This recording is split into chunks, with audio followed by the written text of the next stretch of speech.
the UFC has announced a new broadcast deal with Paramount, making it the exclusive home for all UFC events in the US starting in 2026. The 7-year deal is worth over $1.1 billion per year for a total of $7.7 billion.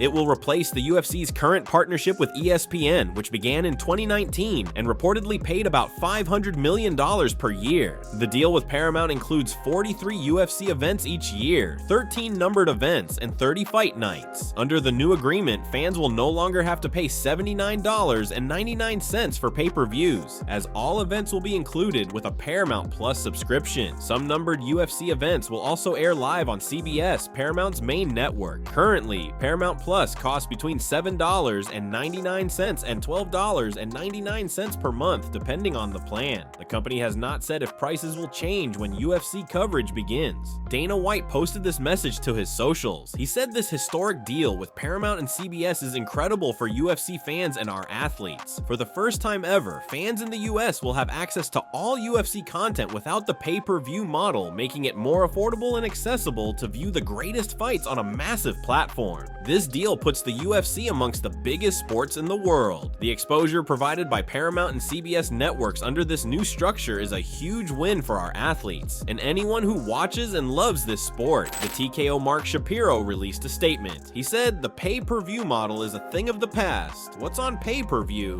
Any more boxing movies on DirecTV? It's an outdated, antiquated model, so it was Paramount for us. Forgive the pun, where it's one-stop shopping, especially for our younger fans in the flyover states when they find out, wait, if I just sign up for Paramount Plus for $1,299 a month, I'm going to automatically get UFC's numbered fights and the rest of the portfolio. That's the message we want to amplify."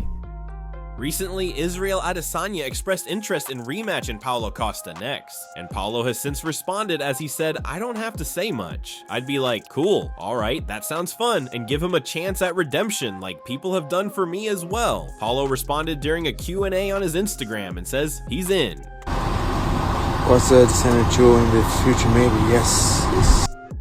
Roman Dolidze released a statement after his submission loss to Anthony Hernandez over the weekend. He began by posting a video on his Instagram story.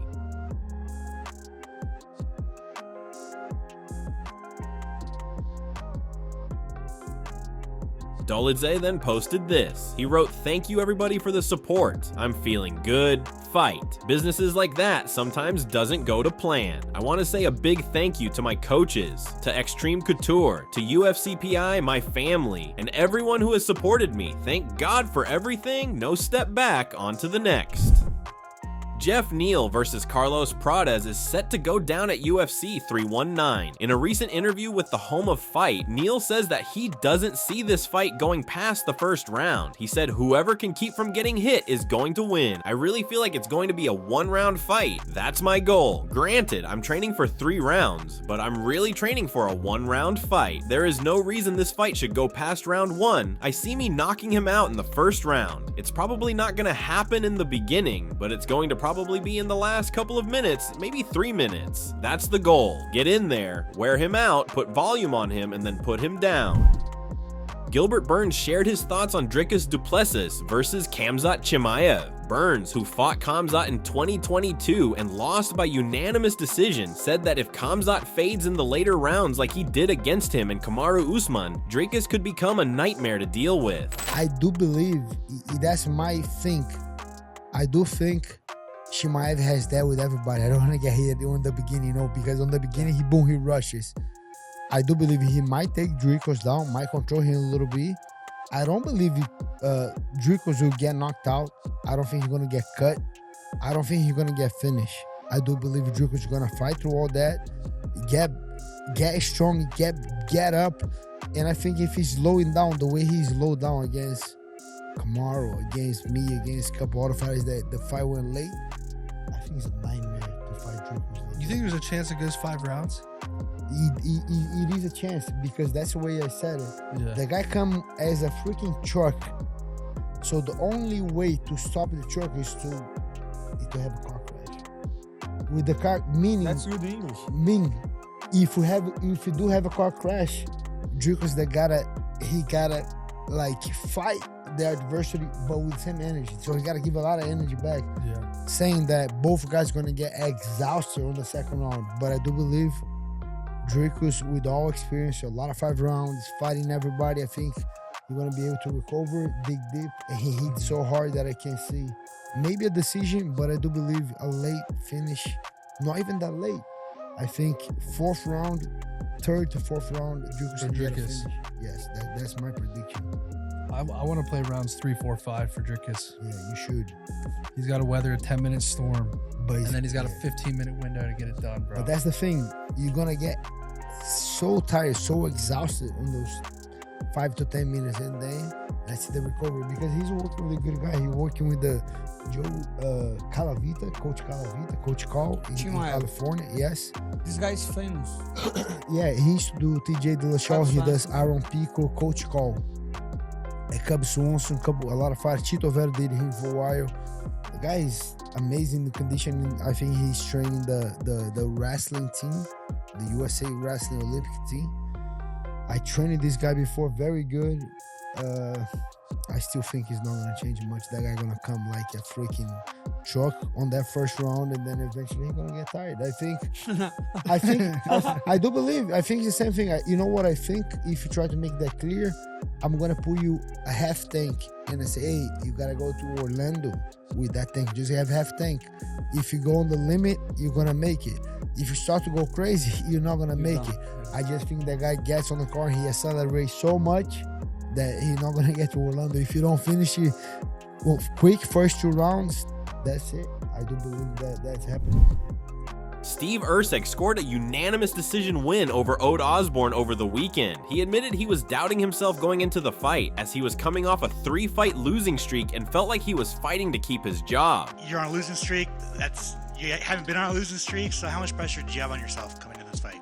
Yeah, heaps. Obviously, like, doubts gone through your head. Like, was I a fraud all along? Do I really belong, deserve to be here? All that nonsense. So it's good to fight a tough guy in the UFC. Been here, for ages, and get a tough win.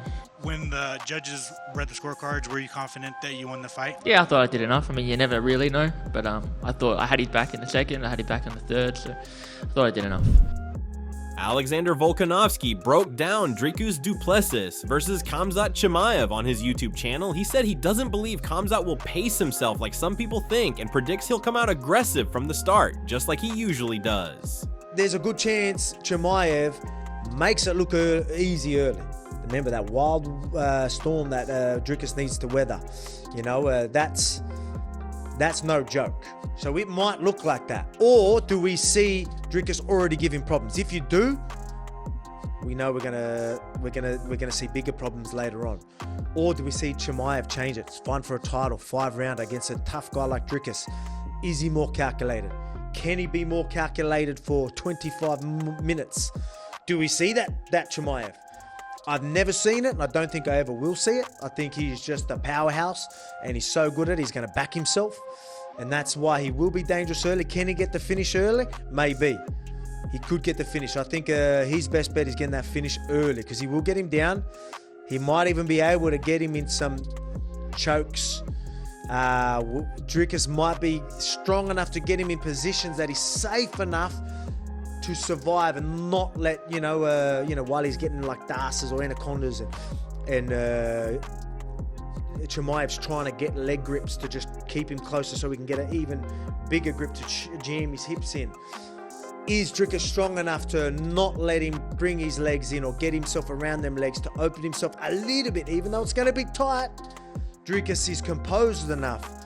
He's got that grit and determination to get through that strangulation that he's got, that Chimaev's given him, to survive and put him in a safe enough position to get through it and then get out. Now that gas tank's down. You get what I mean? He's a problem solver. Dricus is a problem solver. But Chimaev is that strong, and that is, you know what I mean? He could squeeze and that's it, game over. Jon Jones had high praise for Khamzat Chimaev ahead of UFC 319. Recently, footage came out showing Khamzat training in a Jon Jones shirt. Back in 2022, Khamzat also called Jon the pound-for-pound #1 fighter. Speaking to the Schmo, Khamzat said, "Jon Jones, of course nobody is like him. He beats the monsters. I did all my training with Alexander Gustafsson. I know how good he is, and if Jon Jones could stop that guy, it's scary. Daniel Cormier, he has pressure, good wrestling and boxing. He has the mentality of just pressure the fighters. And Jones stopped that guy as well. If he stays in the game, he has to be pound for pound #1. Jon Jones has since responded. In an interview with Red Corner MMA, he said, "I don't think he has any reason to toot my horn or even be humble. He doesn't have to be. I mean, heavyweights fear him, and the fact that he has so much respect for me really means a lot. It says a lot about his character, his humility to compliment someone in such a huge way, so I'm very grateful and honored." Charles Oliveira called out Dan Hooker and other lightweights for allegedly turning down a fight with him at UFC Rio. A few days later, it was announced that Oliveira will headline the event against Rafael Fiziev. In an interview with AG Fight, Oliveira said which of the top guys would come fight me in Brazil. None of them would come here to fight in Brazil. You know what's gonna happen today. Tomorrow, when you release this clip, a bunch of them will say, I would, but in reality, I'm not a guy who goes around playing games. But I was offered names and they didn't even want it. So today when you release this, these guys will tweet, "Coward, I wanted it. He didn't want it, but it's a lie. My whole life it's been like this." They poke around and talk shit from the other side. When I say, "Come on, I'm here," they take it and run the other way. So which of them would come fight here? Topuria, you just beat me. He's #1 in the rankings. Arman is waiting for a title fight. Justin Gaethje said he'll only fight for the belt. Max Holloway broke his hand. Dustin Poirier is retired. Which of the others would come? Dan Hooker. This guy is also just talking for a long time. The soap opera. You already know. It's been going on for years. He talked and talked and talked and it never happened. So really, it's all talk. He talked a lot of nonsense, but when he's called, he doesn't go. That's going to wrap it up for the news. Thanks for watching. For daily MMA news and content, subscribe to MMA Analysts and click the bell icon to be notified when we post videos. See you in the next video.